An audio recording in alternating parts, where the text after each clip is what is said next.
Hello and welcome. Happy Sunday, Radio 690 ADV. Joe here. I'm your host. Thanks for stopping in. We're slow rolling today because I just that's how I roll, man. That's how I feel. That's what I want to do. I want to roll out and drink my coffee and chill out and get after it. But hopefully everybody had a pretty good week and you got to do the things that you wanted to do. I know the weather's getting real nice, especially here in Dallas-Fort Worth. It's getting pretty good. You know, it was really hot and humid. It felt very, very much like Florida or Houston, you know, down by the coast.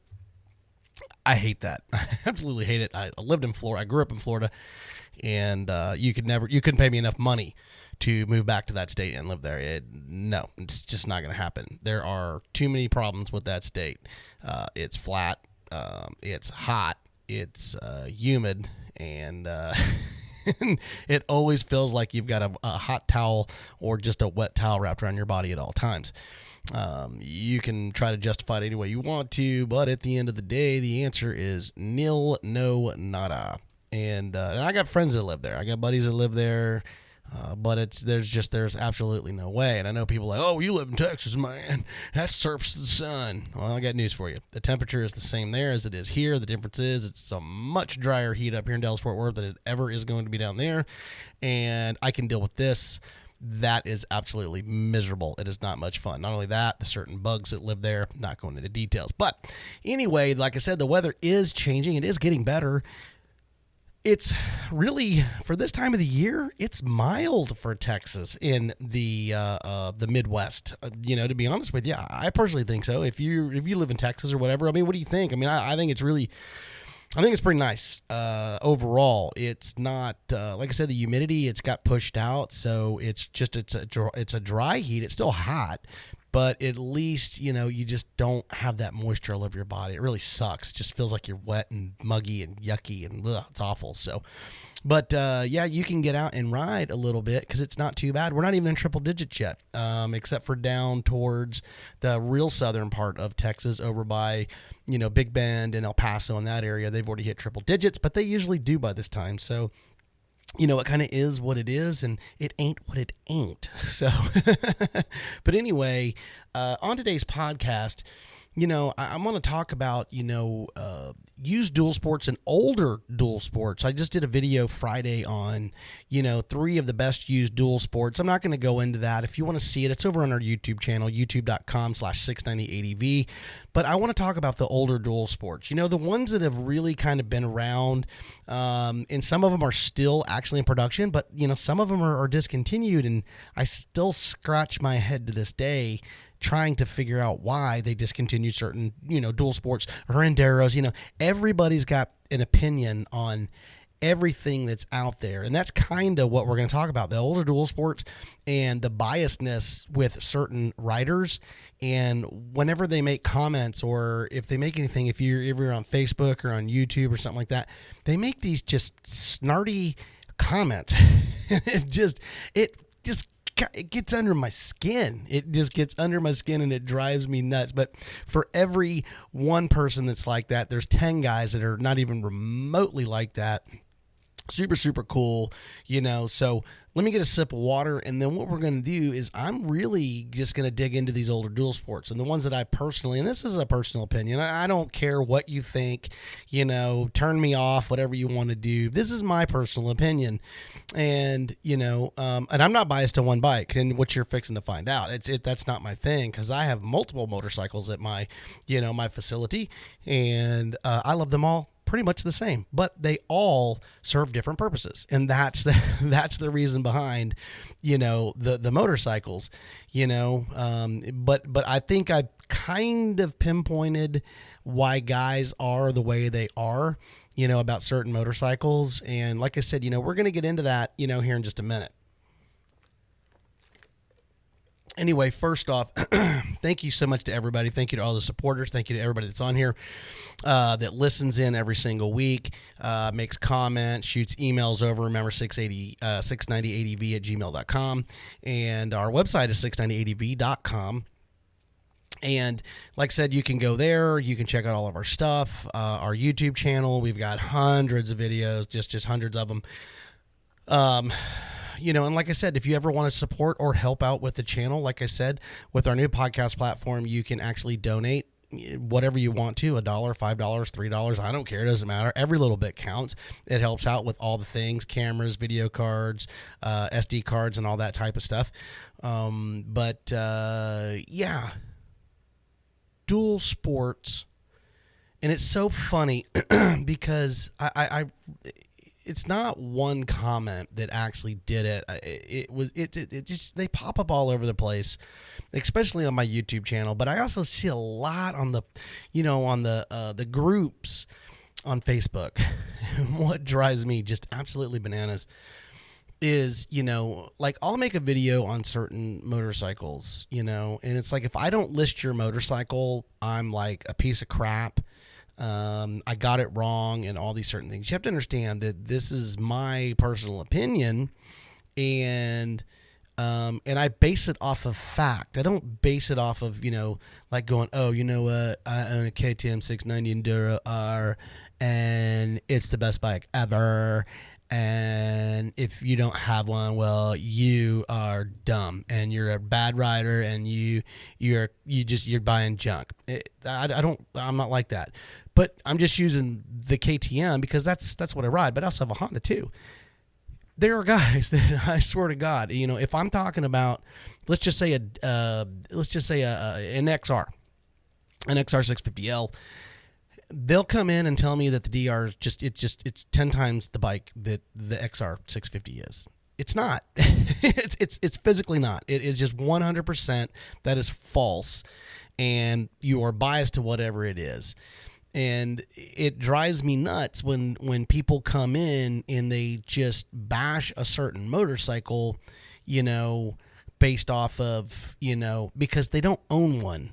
They don't even own it, or they've never ridden one, or they never stood on one, or even stood next to one, or sat on one, but yet they have this professional opinion of why the motorcycle that they have is king of the hill.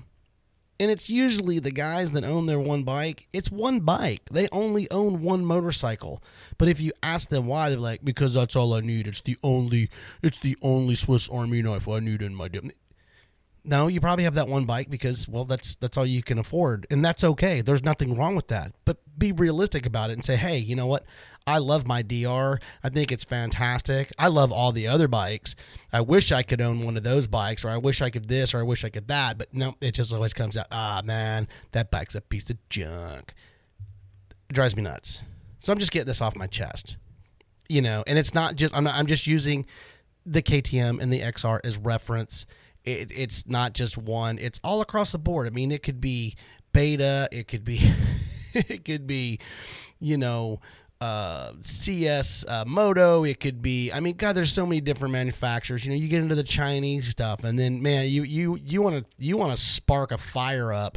Just start talking about Chinese against, Japanese bikes.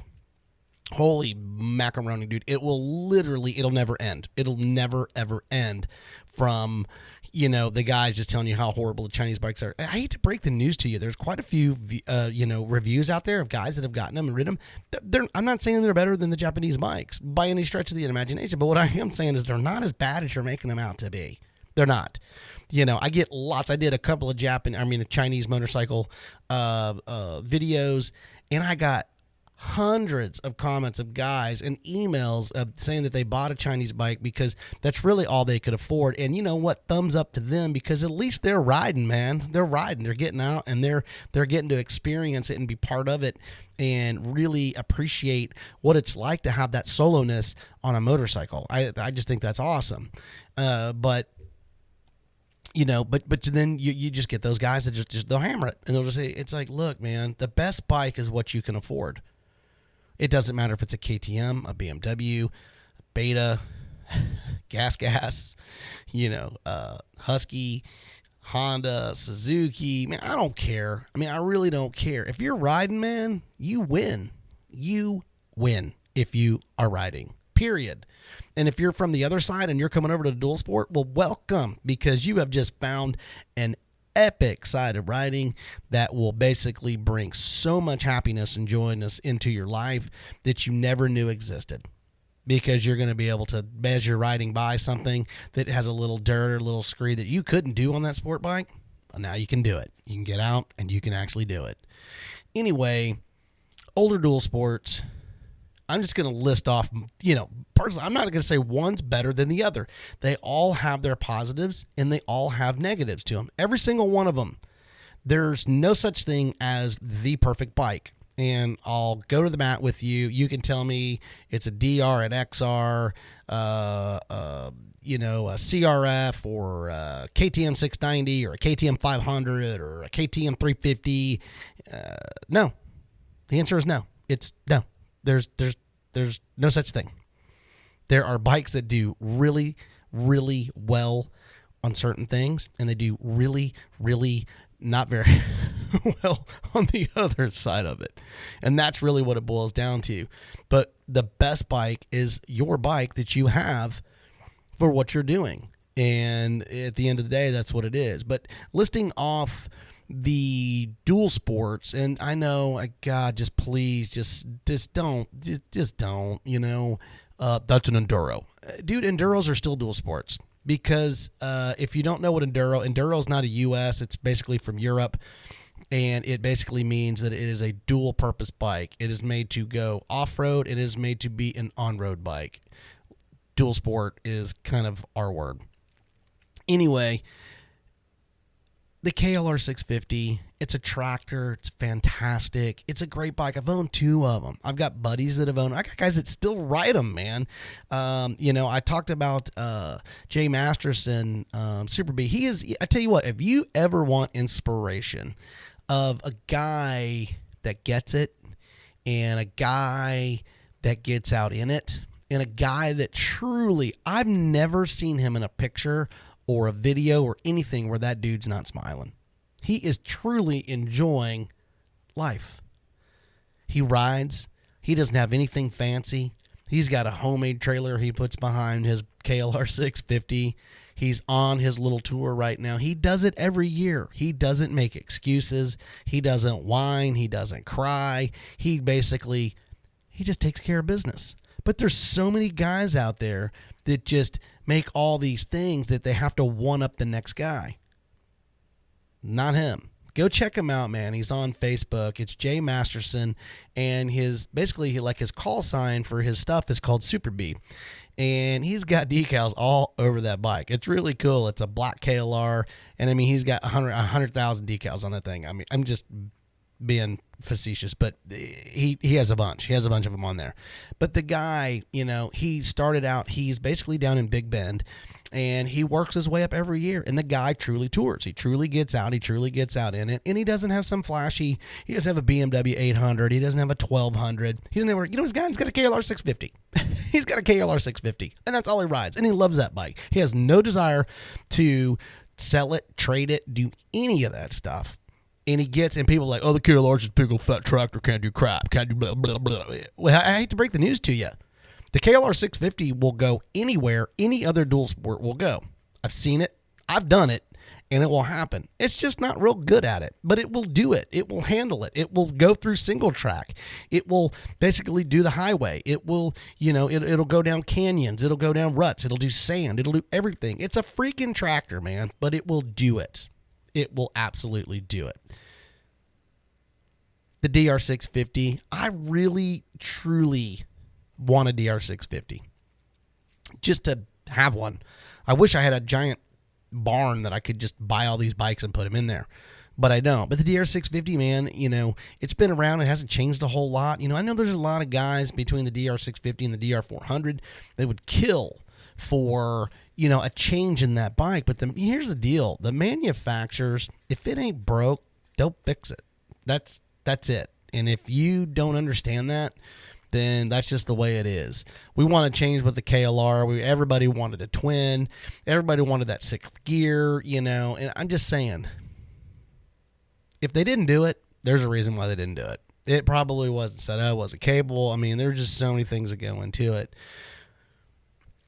But the DR, both of them. If you say DR 650, then the DR 400 guys come out and say that it's better than the 650. If you say DR 400, the DR 650 guys come. It's a no-win situation. And it doesn't really matter which bike you're talking about.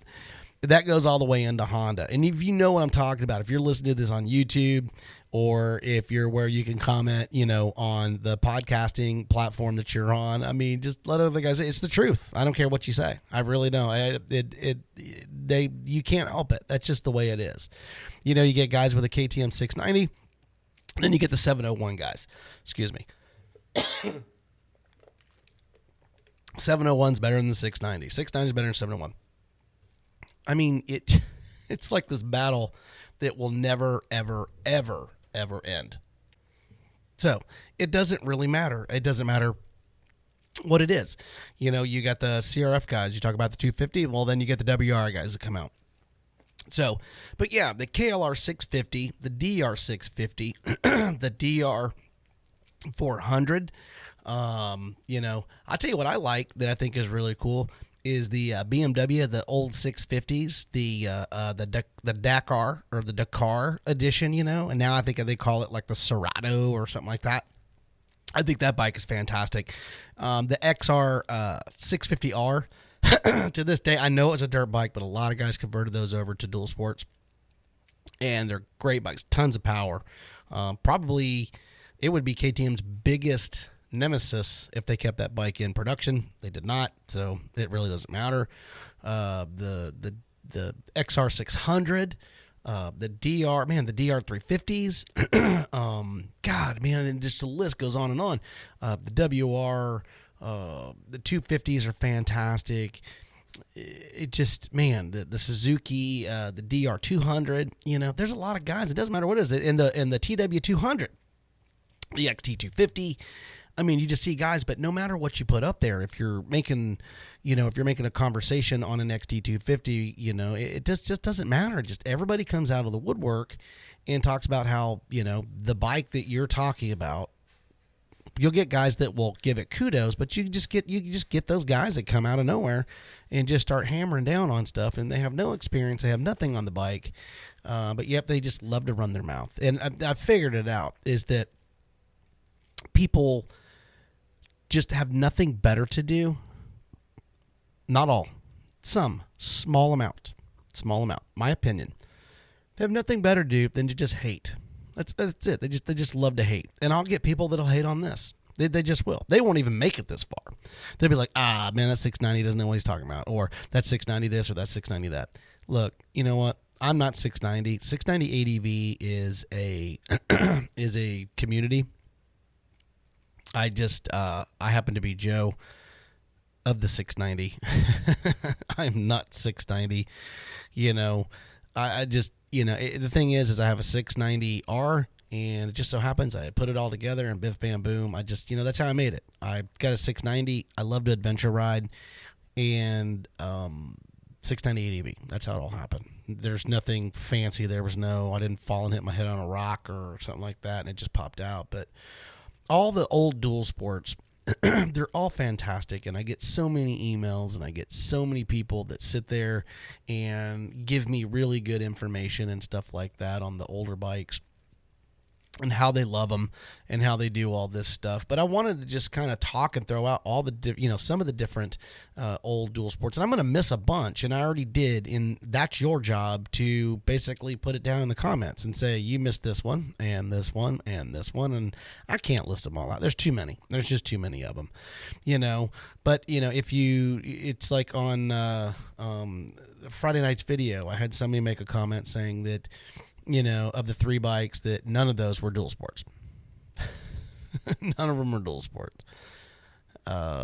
They're lead sleds or something. I'm like, okay. They're actually classified as dual sports. They're actually built as dual sports. I didn't even comment back on it because it's just a waste of oxygen. But they are all dual sports, and people don't realize it because a lot of people don't truly know the difference between dual sport riding and adventure traveling.